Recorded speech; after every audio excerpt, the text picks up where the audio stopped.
Halo guys, kembali lagi di Nina di Film. Kali ini kita akan melanjutkan alur cerita komik 44th Period Survival Class. Melanjutkan episode 29 sampai 30 kemarin, sekarang kita masuk ke episode 31 dan 32. Adegan dimulai saat kakak kelas menunjukkan sesuatu ke Jeng-woo di luar kelas. Wong-un menyadari bahwa tembok-tembok mulai berubah. Tim B menemukan tangga yang bentuknya menjadi aneh. Tim D melihat lantai yang mengerut seperti diremas. Dan akhirnya mereka sadar yang sebenarnya terjadi adalah gedung sekolah sedang bergerak. Kita kembali ke tim A. Karena gedung sekolah bergerak, seluruh bangunan menjadi kacau. Ruang UKS ikut mengerut. Pintu keluar UKS sudah tidak bisa digunakan. Doyun kebingungan. Bagaimana mereka bisa keluar sementara monster dokter masih memburu mereka? Beberapa menit sebelumnya, di kelas 1-4, tim D sudah kembali ke kelas. Namun mereka tidak menemukan teman-teman yang lain. Yang So mengkhawatirkan tim A, terutama Seona. Ia berniat menyusuri rute tim A, namun ditahan oleh Hyunju. Yang So berkata, "Aku hanya akan mengecek sebentar." Akhirnya ia keluar kelas. Tak lama kemudian, barang-barang mulai jatuh dari meja. Tiba-tiba, semua meja dan kursi berhamburan. Suko dan Hyunju kebingungan melihat fenomena aneh itu. Kita beralih ke tim C di kelas 1-1. Jien mengajak Mi-jin yang masih syok untuk kembali ke kelas. Namun di dalam kelas, hal aneh kembali terjadi. Angin kencang masuk dari jendela. Ruangan tiba-tiba bergerak dan melipat secara tidak normal. Mi-jin ketakutan dan menangis. Jien melihat keluar jendela. Seluruh gedung sekolah bergerak ke sana kemari, bertabrakan dan bergesekan. Kembali ke Yang So. Saat menyusuri lorong, ia mendapati lorong itu menyempit drastis. Lorong itu tidak bisa dilewati lagi. Yang So terdiam, syok melihat kenyataan ini. Kembali ke ruang UKS.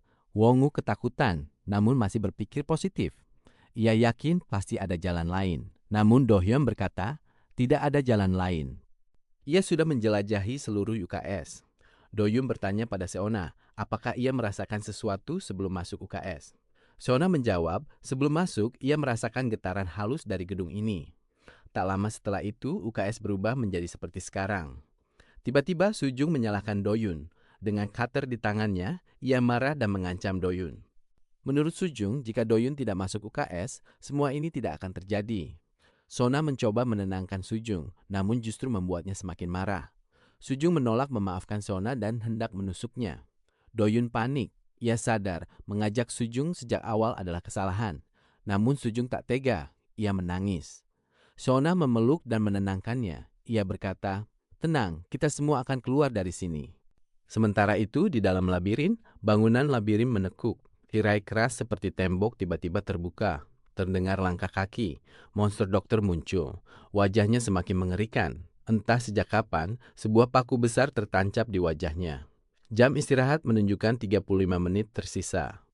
Lanjut ke episode 32. Ruang UKS kembali bergerak. Pintu keluar semakin mengerut. Doyun mencari jalan keluar melalui jendela.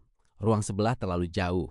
Ia melihat ke bawah. Doyun berpikir apakah mereka bisa selamat jika turun ke bawah. Ia melempar bantal. Bangunan di bawah terlihat terbakar dan meleleh. Turun 4 lantai masih mungkin dicoba. Doyun menyuruh semua orang mengumpulkan bantal dan selimut sebanyak mungkin. Mereka membuat tali dari selimut yang disambung. Doyun dan Wong-woo membuat tali utama. Yang lain mengumpulkan bantal sebagai pengaman. Bantal diturunkan ke bawah agar jika jatuh tidak terlalu parah. Akhirnya tali cukup panjang. Doyun memecahkan jendela menggunakan gitar. Tali diikat kuat ke radiator dan dilempar ke bawah. Namun Sona memberi kabar buruk. Sujung belum kembali. Ia masih di dalam labirin. Gedung kembali bergeser. Doyun ingin mencari Sujung, namun Wong-woo melarangnya. Wong-woo memutuskan mencari Sujung sendirian. Sementara itu, Doyun, Do-hyun, dan Sona bersiap turun. Doyun turun lebih dulu. Perlahan ia menuruni tali selimut.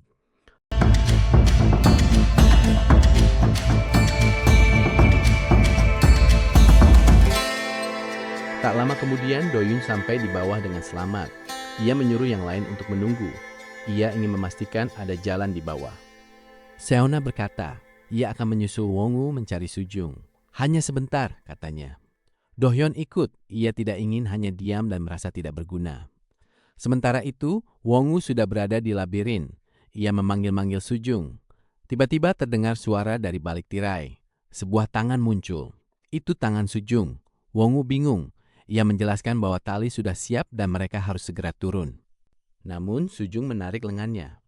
Wongu membuka tirai itu dan saat itulah ia melihat kengerian. Sujung sudah tidak bernyawa. Kepalanya tertusuk gunting, matanya terbalik. Di belakangnya, monster dokter berdiri. Dokter itu memegang lengan Sujung dengan ekspresi mengerikan. Lalu monster dokter menangkap kepala Wongu. Episode pun berakhir. Di panel terakhir terlihat wajah Sujung yang tertusuk paku. Nantikan episode selanjutnya hanya di Nina di Film. Bye-bye.